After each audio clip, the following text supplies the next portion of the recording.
Et c'est parti pour les pilotes ici en République tchèque avec Hailey Batten, avec Puk Peters qui fait son retour à la compétition qu'après un excellent départ. On va voir si Jenny Risvet est là. Est-ce qu'elle a pris le départ, Jenny? C'était pas sûr, hein. Est-ce que vous la voyez, Lucie? Il me semble avoir vu sa coéquipière de team, mais je ne suis pas sûre d'avoir aperçu Jenny. C'est vrai qu'on l'a vu lors... Ouais, elle a l'air sacrément en forme, Pauline, cette année. On l'a vu quand même très affûtée dès le début de saison, vraiment en forme. Là, c'est vrai qu'elle a fait un beau début de course, un départ rapide. On l'a vu sur le plan rapproché de son visage. Aucun rictus de souffrance. Elle a l'air quand même assez à l'aise. Ouais, Pauline, elle est vraiment forte cette année. C'est vrai que c'est le seul titre qui lui manque, le titre olympique. Et comme elle disait dans plusieurs interviews, si elle n'a pas son titre olympique, et ben, elle disait que pour elle, elle aurait raté sa carrière. Du coup, terrible, on pense qu'il y a une petite pression. Oui, oui, c'est vrai, c'est terrible. Mais voilà, c'est Pauline, elle a des exigences. Et on peut la comprendre. À l'avant de la course, Pauline Ferrand-Prévot est accompagnée de Puk Peters, d'Hailey Batten et de Martina Berta. Un incroyable début de saison pour l'Italienne. Derrière, c'est Alessandra Keller qui fait le forcing et c'est bon augure pour Loana Lecomte. Elle va profiter de l'aspiration pour essayer peut-être de revenir sur ce groupe de 4. Groupe de 4 moins une fille, groupe de 3 désormais puisque Martina Berta est en train de perdre un peu de terrain et Keller fait le forcing. Ah, Loana, c'est un peu dur, hein. Un petit peu dur.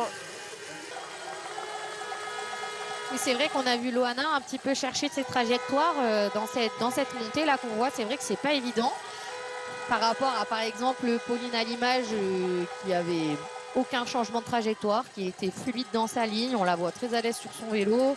Puk Peters, pareil, elles sont quand même très à l'aise. Pauline a l'air très forte aujourd'hui. Hein. Ouais. Pour l'instant, il n'y a aucune erreur. Elle est d'une puissance, d'une fluidité. Elle a aucun rictus sur le visage. Enfin, c'est vraiment... je pense que ça va être une très belle course. Et pour l'instant, effectivement, elle est sur un petit nuage sur cette manche de Coupe du Monde ici à Nové Mesto.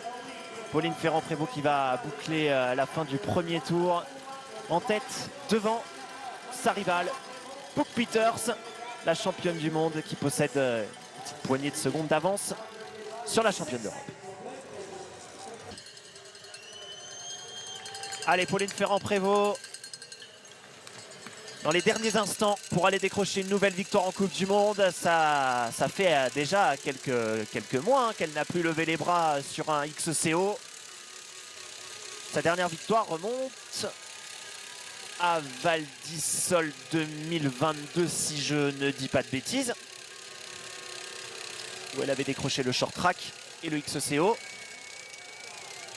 Oui, il me semble aussi. J'ai pas souvenir d'une victoire de Pauline plus récente. Oui, sur les podiums, beaucoup. Mais en victoire, je pense que c'est ça. En 2022, le doublé à Val d'Isole, XCC, XCO, en surdomination d'ailleurs. Après sa victoire la semaine d'avant au championnat du monde DG. C'est ça. Qui restera gravé dans les annales, où elle avait eu beaucoup de mal à s'en remettre, hein, sur le podium. Elle était en larmes. Elle avait contenu son émotion sur la ligne d'arrivée. Et sur le podium, les nerfs avaient complètement lâché. Ce qui avait fait voilà, une image magnifique qui en disait long sur, voilà, sur le caractère de cette fille, sur son tempérament. Une fille qui sait très bien se préparer, qui se connaît de plus en plus, de mieux en mieux, qui va obtenir une nouvelle victoire en Coupe du Monde.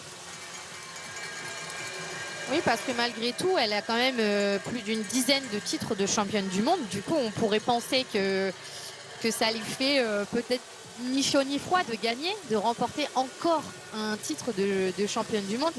Mais en fait, on ne se rend pas compte de tous les sacrifices qu'il y a derrière, des heures d'entraînement. Voilà, on a vraiment notre vie, ça tourne H24, hein, 24 heures sur 24, 7 jours sur 7. C'est du cyclisme, du VTT à fond. Donc ouais, et puis là, honnêtement, les G, c'était incroyable. Il y avait un public de dingue. Il y avait vraiment de l'émotion. C'était très beau à voir. Et ouais, alors c'est vrai, c'est compréhensible qu'elle craque sur le podium. C'est beaucoup d'émotions, hein. On se rend compte de tout ce qu'on a effectué. C'est très beau. Pauline Ferrand-Prévot, regard déterminé. Elle va aller décrocher une nouvelle victoire dans quelques instants. Elle qui a vraiment déroulé hein, tout le long de cette manche de Coupe du Monde. Elle est partie dans le premier tour et on ne l'a jamais revue. Pauline Ferrand-Prévot qui va monter de nouveau sur le toit du monde pour son retour en Coupe du Monde. Elle termine deuxième de la short race ce week-end. Et pour sa première sur le continent européen, sa première en Coupe du Monde cette année, elle décroche la timbale, elle décroche le Graal, elle vient s'imposer ici avec plus d'1 minute d'avance. La plus grande offre de sport accessible à tous, disponible sur le site L'Équipe dans l'espace TV.